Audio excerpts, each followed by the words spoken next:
1.4 is a treasure trove of lore bombshells, and between the 6-hour main story, 80 plus files, and a few side quests, I read it all. And there is a lot to discuss, especially regarding my vague posting king and a certain banger of a boss, of whom I think I have a pretty good understanding of. So stick around, because I read every single file in 1.4, so you don't have to.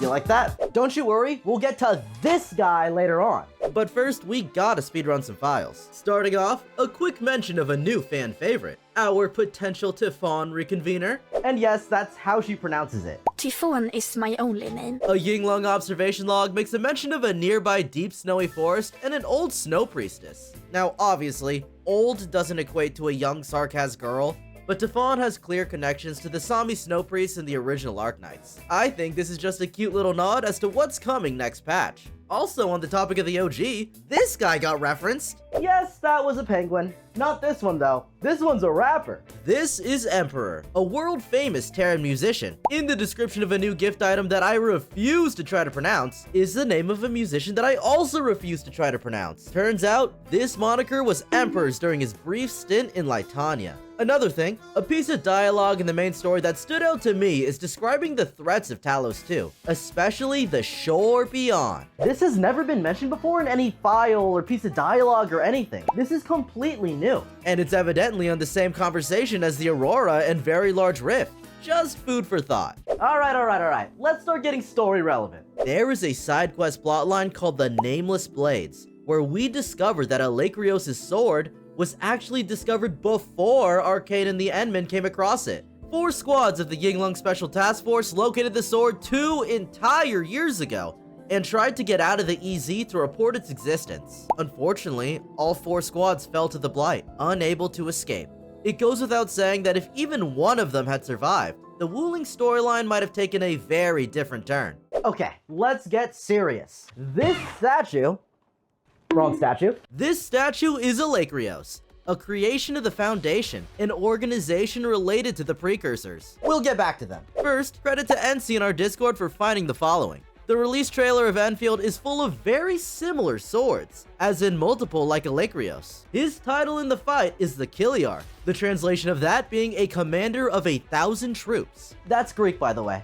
We don't really have the full scope as to why there are so many Greek motifs here. Anyways, 1,000 troops, a ton of swords. I think Alleikhreos may be a commander unit of very similar enemies that we're gonna see in the future. We know from the Nexus files that the Foundation are the creators of the Angoloi and the Anchors. I would consider these their cannon fodder foot soldiers, while Alleikhreos and those like him are a more elite force. Mind you, both are created with precursor technology. By the way, I can't believe I didn't put 2 and 2 together until 1.4, but the Angoloi have halos for a reason. Since they are of the Foundation, they are made of precursor tech, something that we've seen before in Arknights. The Law, a supercomputer called the Personality and Cognitive Synchronization System, or PCS, that imbued halos upon the Sancta. The Angoloi are connected to a different PCS. And take Alleikhreos' line calling the Endman a juvenile maker. Maker is capitalized. It's a title, one that doesn't refer to specifically the administrator, but to the precursors in general. And juvenile, I think, is because this is a new iteration of the Endman, hence the Mask Factory dream at the beginning of 1.4.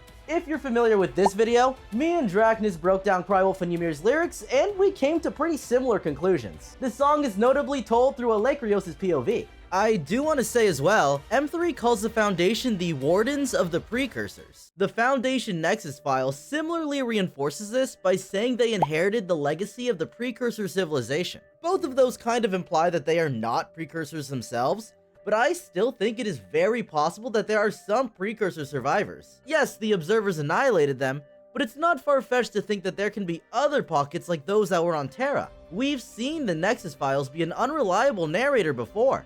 Now, the boss fight ends off with a take of the creation of Adam myth, where Alleikhreos reaches out to his god, as in the administrator. But in a turn, God rejects Adam and simply walks away. And in doing so, mentions that we are being deceived by her.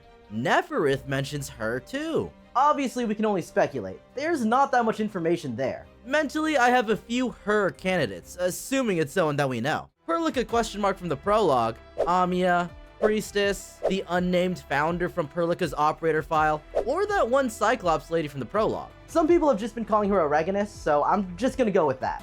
I do think she's much less likely to be her than the rest, but let's talk about her. In 1.4, we see her in both the factory cutscene and when the Aurora moves more north.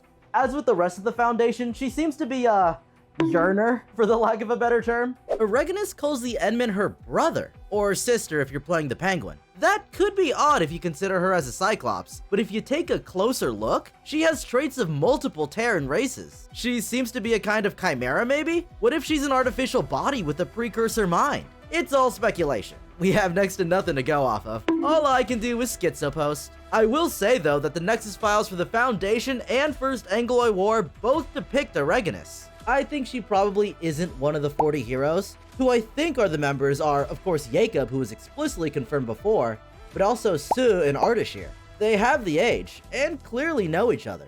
Speaking of Ardashir, we got pretty explicit confirmation that he isn't just healing himself with ether, but is also an ageless. These are beings that are immortal through very unique means. There aren't a lot of them, but we know quite a few. The original Tragodia is an ageless, though that quality has been inherited by the new Tragodia that we know. If you're an anime watcher, the Deathless Black Snake is the ageless that possessed Tallulah. The Black Snake possessed multiple bodies over the years, and I think Ardashir is a similar case. Take the line, "Many lives I've paid to see you again." The lives I paid. He's talking about his own iterations. I think it's safe to say that another iteration of Ardashir will come back later in the story. Nefarith didn't truly kill him. Actually, let's also talk about Nefarith. I've been outspoken about her being an amorphous nothing of a character, but 1.4 did more for her than any of the other patches combined. That ruthless portrayal of her dominating the bone crushers from within that we only see in the files have finally come to light. It's a very interesting motivation too. If the forces of Terra and the Foundation are eternally at war since time immemorial, Nefarith will find her own way.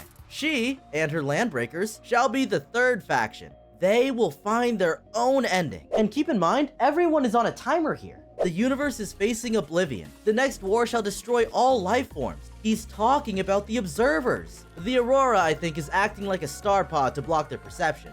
To my Endfield onlys, the Observers are a mysterious force that decimated all life throughout the universe, including the Precursors. Everything that the Precursors have done so far are attempts to survive, and the Observers are gonna come eventually. Something has gotta give. We'll have to see where the storyline of all three of those factions end up. Which makes me want to ask you a question. Where do you think the storyline is going to go next? And who do you think her is? Also, Talos-V? You mean to tell me that the story that Rossi was saying to Glaze the Endman wasn't a tall tale? It's real? This poses the question. Are there more cosmic gates that lead to the other moons? There were 2 on Terra after all. And the weapon file Navigator talks about the tall tale of a man who disappeared into the Sea to the south while searching for a new cosmic gate. The shore beyond, maybe? And if Rossi's yapping was real, maybe there's a small element of truth there too. Alright, that's all we got. Please like and subscribe, it really helps me out, and I'll see y'all next time. Peace!